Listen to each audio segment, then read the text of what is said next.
Hello friends. आज हम सीखने वाले हैं चैप्टर नंबर 3 प्रोसेसेस और हमारा टॉपिक है प्रोसेस कॉन्सेप्ट। तो हम देखते हैं कि प्रोसेस कॉन्सेप्ट क्या होता है। यहाँ पे चैप्टर नंबर 3 इसमें हम टॉपिक्स जो पढ़ने वाले हैं वो है process concept, process scheduling, operation on processes, cooperating processes, inter process communication and communication in client server systems.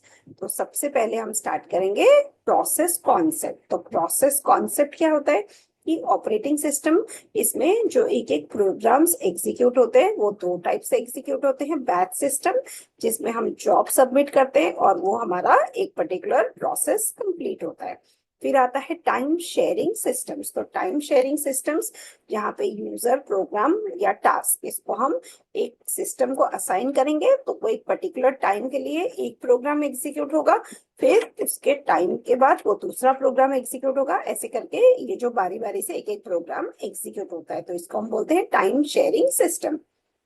अब टेक्स्ट बुक में जॉब या प्रोसेस, ये हम इंटरचेंजेबली यूज कर सकते हैं। तो अब हम बोलते हैं प्रोसेस। तो प्रोसेस क्या है? एक प्रोग्राम अगर एग्जीक्यूट हो रहा है तो उसको हम बोलेंगे प्रोसेस। मतलब a program in execution is a process. So process execution must progress in sequential fashion. मतलब ये एक के बाद एक स्टेप्स में एग्जीक्यूट होना चाहिए।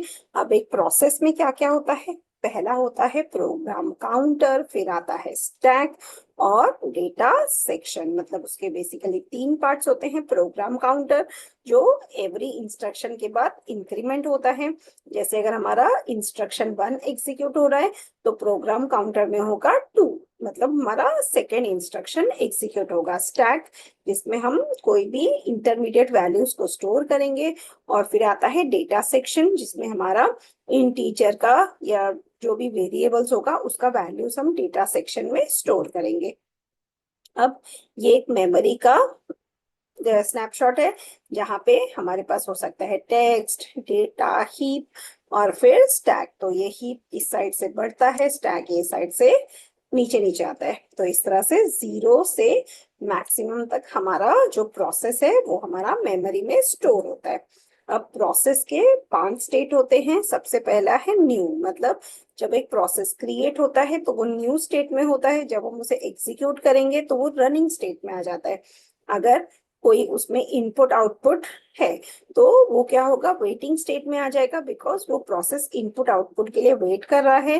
रेडी मतलब प्रोसेस का इनपुट आउटपुट खत्म हो गया, अभी ये प्रोसेसर के लिए वेट कर रहा है, तो ये रेडी स्टेट में आ जाता है। और जब प्रोसेस कंप्लीट हो जाए तो वो टर्मिनेटेड स्टेट में आ जाता है। तो इस तरह से ये जो 5 स्टेट है, इसको हम एक डायग्राम से समझ सकते हैं। इनिशियली हर एक प्रोसेस क्या होगा? न्यू स्टेट में होगा। जैसे ही वो हमने प्रोसेसर को दे दिया या सीपीयू को दे दिया तो रेडी फॉर एग्जीक्यूशन है, तो वो रेडी स्टेट में आ जाएगा। फिर जैसे ही वो प्रोसेस एग्जीक्यूट हो रहा है तो वो रनिंग स्टेट में आ जाएगा। इसमें अगर कोई भी इंटरप्ट आ गया तो ये फिर से रेडी स्टेट में चला जाएगा। फिर अगर सपोज रेडी स्टेट से जैसे ही ये प्रोसेस को फिर से सीपीयू मिल गया, ये रनिंग स्टेट में आ जाएगा। अगर सपोज कोई इनपुट आउटपुट है तो ये वेटिंग स्टेट में चला जाएगा। और जैसे ही इनपुट आउटपुट कंप्लीट हो गया ये वापस रेडी स्टेट में आ जाता है। और इस तरह से जब ये प्रोसेस फाइनली कंप्लीट हो जाता है तो ये प्रोसेस एग्जिट होके टर्मिनेटेड स्टेट में आ जाता है। तो इस तरह से हमारे जो 5 स्टेट है वो एक के बाद एक कंप्लीट हो जाते हैं। अब आता है process control block. So process control block का मतलब है कि हमारा प्रोसेस रिलेटेड जो भी इंफॉर्मेशन होगा वो हम प्रोसेस कंट्रोल ब्लॉक में स्टोर करेंगे।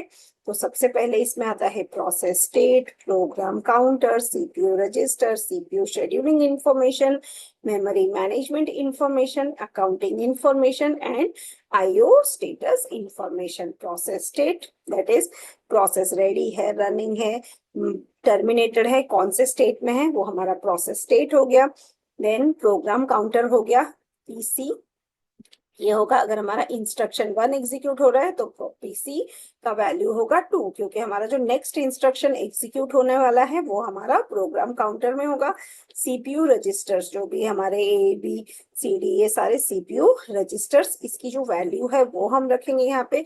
सीपीयू शेड्यूलिंग इंफॉर्मेशन, मतलब कितने टाइम में ये प्रोसेस शेड्यूलिंग होगा, कौन सा शेड्यूलिंग एल्गोरिदम हम लोग यूज कर रहे हैं, वो सब इंफॉर्मेशन यहाँ पे रहेगी। फिर आता है मेमोरी मैनेजमेंट इंफॉर्मेशन, मतलब जो रैम की मेमोरी है उससे मैनेज करने का जो इंफॉर्मेशन है वो हमारा यहाँ पे रहेगा। अकाउंटिंग इंफॉर्मेशन, मतलब प्रोसेस को क्या रिक्वायरमेंट है, कितनी मेमोरी, कितना उसका स्पीड है, वो सब हमारा अकाउंटिंग इंफॉर्मेशन में आ गया। और फिर आता है इनपुट आउटपुट स्टेट, मतलब कि क्या इनपुट आउटपुट की रिक्वायरमेंट है प्रोसेस को।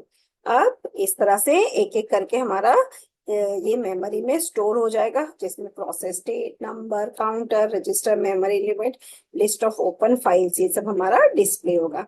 अब देखिए CPU switch from process to process, तो ये कैसे होता है कि सबसे पहले हमारा P0 एग्जीक्यूट हो रहा है, तो यहाँ पे क्या होगा, अब जैसे ही एक इंटरप्ट आता है तो ये PCB0 मतलब process control block for process 0, इसको हमें कहीं पे तो मेमोरी में सेव करना है। और फिर ये प्रोसेस P2, P1, ये प्रोसेस को हमें एग्जीक्यूट करना है, तो ये जो PCB1 है ये लोड हो जाएगा। देन ये प्रोसेस ये एग्जीक्यूट होगा, P1 एग्जीक्यूट होगा। जैसे ही हमारा सीपीयू का टास्क कंप्लीट हो जाएगा तो ये PCB1 फिर से सेव हो जाएगा मेमोरी में, और फिर हम PCB0 की जो इंफॉर्मेशन है वो हम लोड करेंगे ताकि हम PCB0 को वापस एग्जीक्यूट कर सके। तो इस तरह से बीच बीच में जो है हमारा आइडल रहेगा सीपीयू। आप देखते हैं प्रोसेस शेड्यूलिंग क्यूज, तो इसमें 3 टाइप के क्यूज है। एक तो है जॉब क्यू, जिसमें हमारा ऑल प्रोसेस, मतलब हमारा जो प्रोसेस है P1, P2, P3, इसको हम एक मेमोरी में रखेंगे, तो ये हो गया जॉब क्यू। फिर आता है रेडी क्यू, रेडी क्यू मतलब जो भी प्रोसेस रेडी फॉर एग्जीक्यूशन है वो हमारे रेडी क्यू में स्टोर हो जाएंगे। इसके बाद आता है डिवाइस, डिवाइस में क्या होता है कि जो भी प्रोसेस को इनपुट आउटपुट चाहिए, जैसे P5 को चाहिए इनपुट, तो ये हमारा डिवाइस क्यू में जाके स्टोर हो जाएगा। फिर आता है process migrate among the queues, तो ये तीनों क्यूज के बीच में प्रोसेस एक क्यू से दूसरे क्यू में मूव कर सकते हैं। तो यहाँ पर ये दिखा रहा है कि क्यूज, तो किस किस टाइप के क्यूज है, जैसे ये PCB7 और PCB2, ये हमारा एक पर्टिकुलर क्यू में है। तो क्यू का एक हेडर है, और फिर ये हेड है और टेल, हेड मतलब जो फर्स्ट ब्लॉक है उसके लिए एक लिंक है, और टेल मतलब जो लास्ट ब्लॉक का जो लिंक है वो हमारा टेल हो गया। ये वाला जो क्यू है दिस इज कम्प्लीटली एम्प्टी। पहला रेडी क्यू है जिसमें 2 प्रोसेसेस रेडी स्टेट में है, सेकेंड क्यू एम्प्टी है, थर्ड क्यू भी एम्प्टी है। इसके बाद आ गया डिस्क, तो डिस्क के लिए हमारे पास है PCB3, PCB14 एंड PCB6। और फिर टर्मिनल, तो इसके लिए हमारे पास है PCB5। तो इसमें एक ही प्रोसेस है which is both the head and tail. तो इस तरह से हमारे अलग अलग 5 क्यू का एक स्नैपशॉट दिखाया हुआ है, जिससे हम समझ सके कि प्रोसेस किस तरह क्यू में स्टोर होते हैं। अब देखते हैं रिप्रेजेंटेशन ऑफ प्रोसेस शेड्यूलिंग। तो सबसे पहले हमारा जो रेडी क्यू है, जिसमें हमारे पास बहुत सारे प्रोसेस एक साथ हो सकते हैं, P3, P5, P7, कोई भी प्रोसेस हो सकता है। अब ये रेडी क्यू में है तो ये क्या होगा, एक एक करके ये सीपीयू में आएगा और फिर ये एग्जीक्यूट होगा। जैसे ये एग्जीक्यूशन कंप्लीट हो जाएगा तो ये बाहर चला जाएगा। इसके बीच में क्या हो सकता है कि कोई भी इनपुट आउटपुट रिक्वेस्ट हो सकता है, तो अगर ये इनपुट आउटपुट रिक्वेस्ट है तो ये यहाँ पे आ जाएगा। फिर ये इनपुट आउटपुट क्यू में ये स्टोर हो जाएगा, और फिर ये इनपुट आउटपुट डिवाइस के पास जाएगा और वापस ये रेडी क्यू में चला जाएगा। अगर सपोज हमारा टाइम स्लाइस एक्सपायर हो गया, मतलब हमें ये एग्जीक्यूशन के लिए हमें 1 सेकेंड मिला था और वो एक्सपायर हो गया, तो ये टाइम स्लाइस एक्सपायर्ड क्यू में चला जाएगा। अगर यहाँ पे कोई चाइल्ड प्रोसेस है तो ये चाइल्ड प्रोसेस वाले क्यू में चला जाएगा, फिर ये चाइल्ड प्रोसेस एग्जीक्यूट होगा और ये वापस रेडी क्यू में आ जाएगा। अगर यहाँ पे कोई इंटरप्ट है तो ये इंटरप्ट का वेट करेगा, जैसे ही इंटरप्ट कंप्लीट होगा तो इसके बाद वापस से ये क्यू में चला जाएगा। तो इस तरह से प्रोसेस शेड्यूलिंग वर्क करता है। अब शेड्यूलर 2 टाइप के होते हैं, long term scheduler and short term scheduler.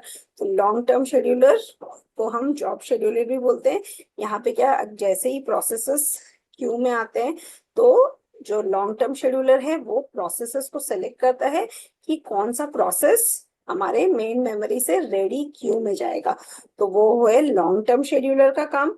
और शॉर्ट टर्म शेड्यूलर क्या है कि जो रेडी क्यू से कौन सा प्रोसेस अभी सीपीयू में एग्जीक्यूट होगा, तो वो शॉर्ट टर्म शेड्यूलर सिलेक्ट करेगा। इसलिए शॉर्ट टर्म शेड्यूलर के पास थोड़ा थोड़ा टाइम होता है, लाइक एक सीपीयू है तो वो प्रोसेस 1 फिर process 5 process 7 based on different algorithms वो प्रोसेस सीपीयू को दे सकता है, इसलिए हम उसे शॉर्ट टर्म शेड्यूलर बोलते हैं। देन इसके अलावा होता है मीडियम टर्म शेड्यूलिंग। तो मीडियम टर्म शेड्यूलिंग क्या होता है कि हमारा पार्शियली एग्जीक्यूटेड प्रोसेस अगर वो स्वैप आउट हो गया तो वो फिर से सीपीयू में जाता है, वापस ये रेडी क्यू में चला जाता है।